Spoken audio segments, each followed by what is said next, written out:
Hello, everybody. Welcome to the Ether Night stage. Next up, we have our stablecoins, even real crypto. Welcome to the stage, Ria and Annika. Great to have you here. I'll hand it off to you now.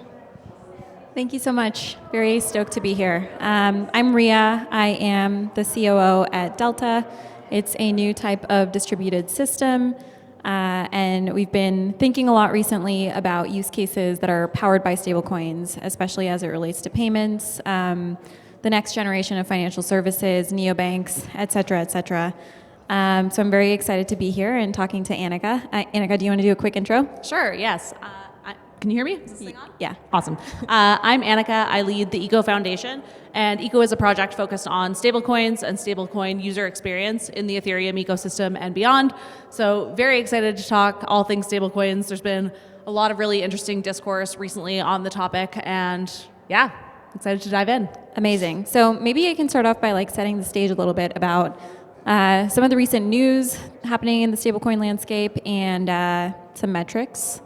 So I think ever since Stripe announced the acquisition of Bridge, a lot of focus has been paid to stablecoins, especially outside of the crypto space.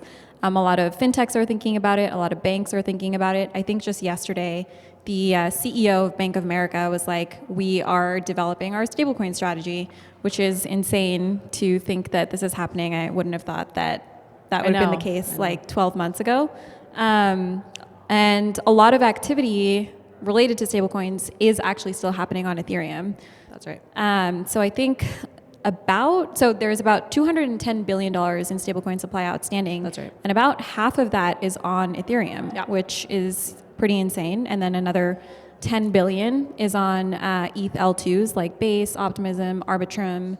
And it's interesting, I was looking into the data, and the number of active addresses on Ethereum is 2.2 million, but the supply is huge. So that kind of indicates that the addresses holding stablecoins on ETH are holding large values of stablecoins, right. And they're using it for large transactions. Maybe more businesses are using stablecoins on ETH, whereas on L2s, it's a lower transaction size. So that's kind of setting the stage of where stablecoins are today. I'd love to kind of kick it to you to start talking about what you think some of the unique use cases are that stablecoins are being used for today.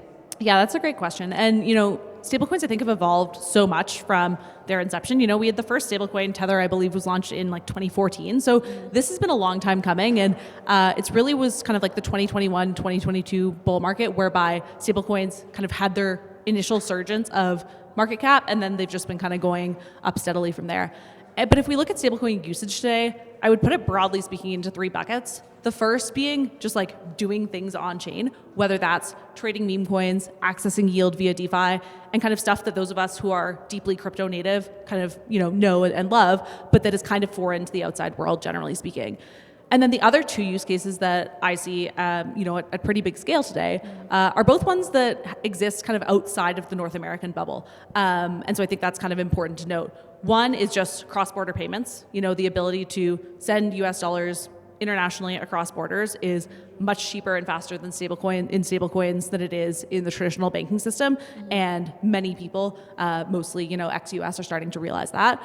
And then the other use case is just access to the US dollar for people who are living in other economies, and not necessarily sending it overseas, but just having access to the US dollar as an asset. The US dollar is one of the greatest exports that America has ever had, and one of the highest kind of demand products that has phenomenal product market fit worldwide. And so for people in other economies like Argentina, for example, who have had, massive inflation over the last several years, if they have been able to hold in stablecoins rather than hold in the traditional banking system in the Argentinian peso, say, their purchasing power is far greater than that of their peers. And that's another use case where we've seen just tremendous, acceptance and outreach in the last several years. Yeah, I totally agree with that. I think those are some of the use cases that I'm most excited about, and I want to share a couple of examples, especially as it relates to that last category. So when I was an investor at Castle Island Ventures, and we have done a lot of work in the stablecoin space, and one of the first companies that we invested in when I joined was Yellow Card. And when Yellow Card started off, it was trying to be like a Pan-African exchange, giving people in African countries access to Bitcoin and ETH. And then, as with a lot of startups, you kind of just notice how are people using our application, how are people using our platform, and people really just started using Yellow Card to facilitate transactions across borders, intracontinent, using stablecoins, specifically USDT on Tron, which was really interesting to see at the time. Yeah. And then that part of the business has just taken off, and then now they are making it easy for businesses to send and accept stablecoins.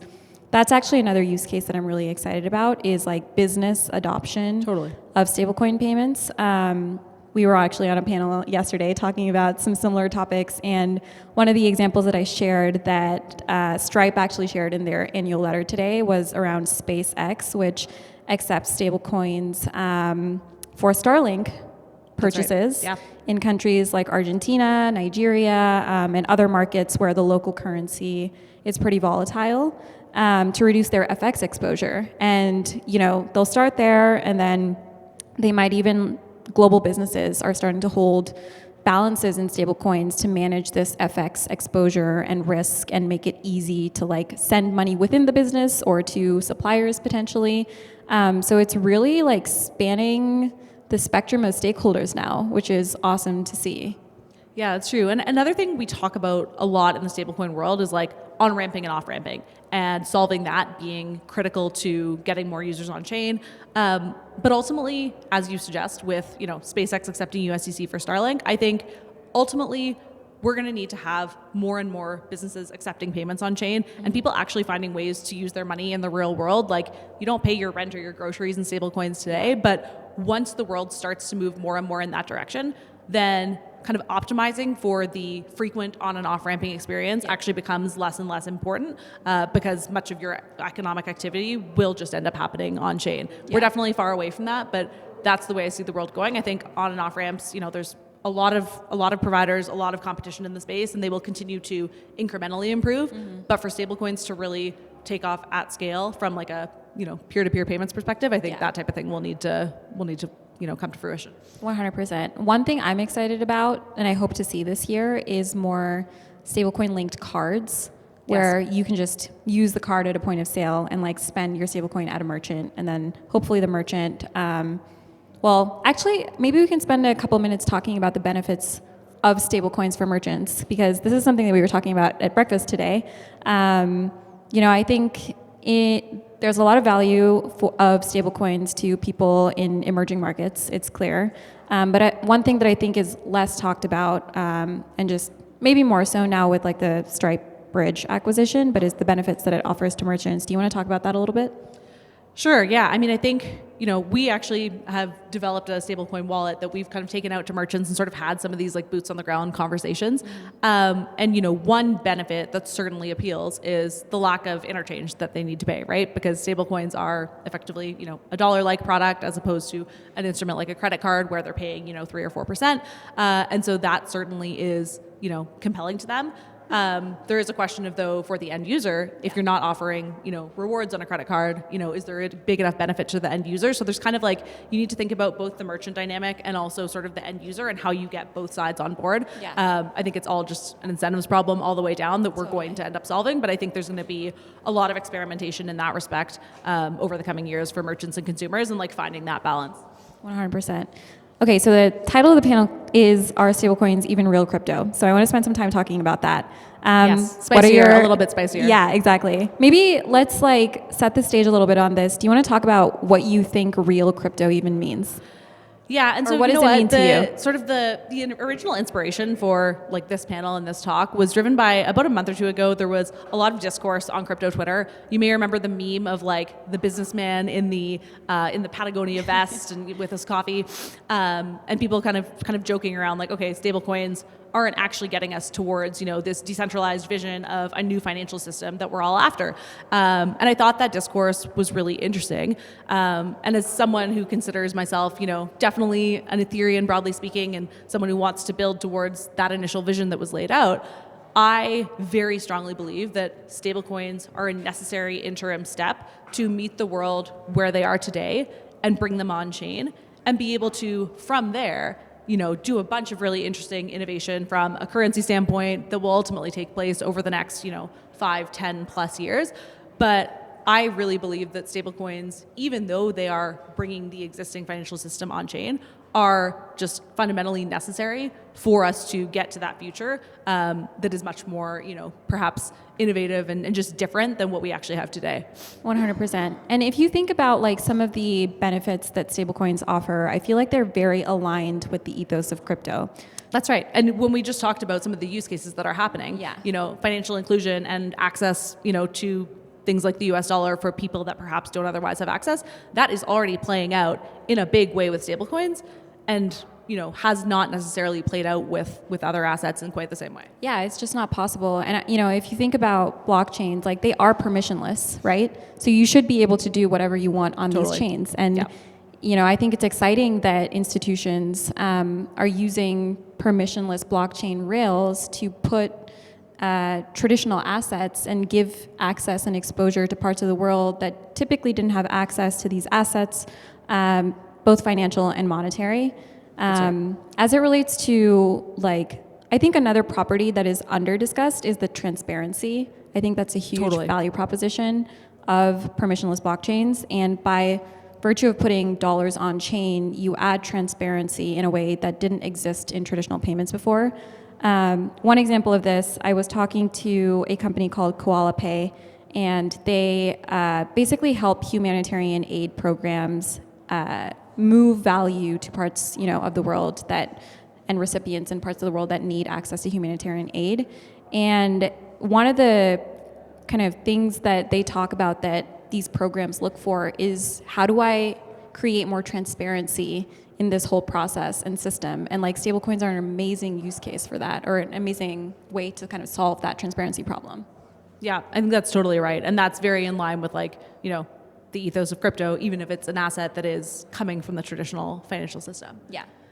Another thing that I'm curious to touch on a little bit with you is the idea of diversity of different stablecoins, right? As most of us who are stablecoin users here in the room know, the stablecoin market at this point, from an issuance perspective, is dominated by two players that account for over 90% of stablecoin supply.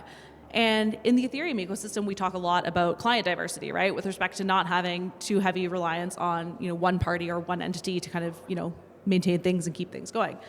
Is that a thing that you worry about when you think about the future of stablecoins? That in Ethereum, but also in all the other chains, we kind of have this reliance on two players at this point. Do you expect that to change? How do you expect this to evolve? How do you think about this? Because it's something that's been on my mind a lot lately. Yeah, totally. I mean, I think that also is one of the main reasons maybe why people have this question about are stablecoins real crypto? Because you think about Circle and Tether, and they're decentralized entities that have so much power. And it's really tough to, launch a stablecoin and get distribution. It's amazing that PayPal has entered the space with PYUSD. But, if you look at the market cap of PYUSD, it's still a fraction of what it is for Circle and Tether, and PayPal has huge distribution. Now, I think that's going to change, especially as they continue to integrate it into their products. But I definitely think there needs to be newer models introduced that kind of reduce the reliance on a single entity. One model that I'm pretty excited about, and we were talking about this as well, is the Global Dollar Network, where it's kind of a consortium. So even though there are centralized entities involved, it's more distributed than what exists today. So, the entities in this network include Robinhood, Anchorage, Kraken, Paxos, obviously, which is doing the issuance and management of the global dollar. And they're pretty open to bringing on new participants into the network to manage it. Another model that I'm pretty excited about is the one that M0 is working on, where the base asset is called M, and then you can wrap M to create branded stablecoins. But they're trying to make the M network as kind of distributed as they can, and potentially introduce some kind of decentralized governance. The founder used to be at MakerDAO, so I think some of his ideas and thesis developed from there. Yeah, that's really interesting. I think, if we envision this future that plays out, that is a more multi-stablecoin world than perhaps we have right now, we also live currently, just to kind of set the stage, in an Ethereum environment that is highly fragmented. We've solved the scaling problem, but we've largely solved it with a proliferation of layer twos, of which the long tail is increasing day by day.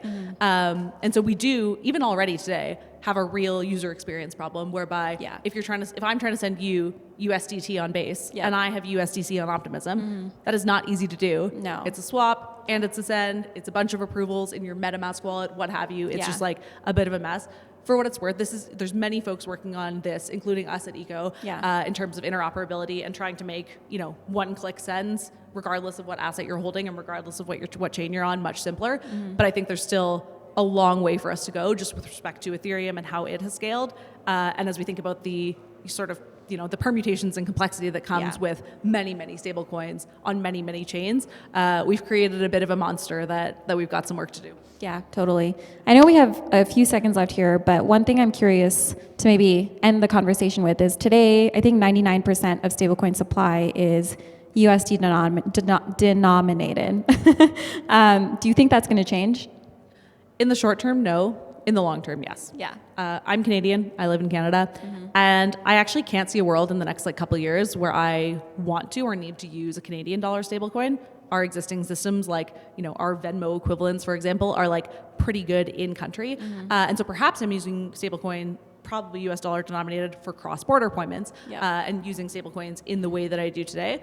But as a citizen of another country, I actually don't feel a need for in-country stablecoins. So I think that we will get there over time. In a decade, I would imagine that Canadian fintechs are building on crypto rails using a Canadian dollar stablecoin because it's programmable money, it's faster, it's cheaper, all of the benefits that we have and are working towards. But I don't think it's imminent. Yeah, I agree. I think eventually there's a huge opportunity to improve FX markets as well and bring on G7 currencies and just make FX markets more efficient. Totally. But yeah, we're a long way away from that. I think that's all we have time for. Thanks so much. Awesome. Thanks, everyone. Thanks, Ria.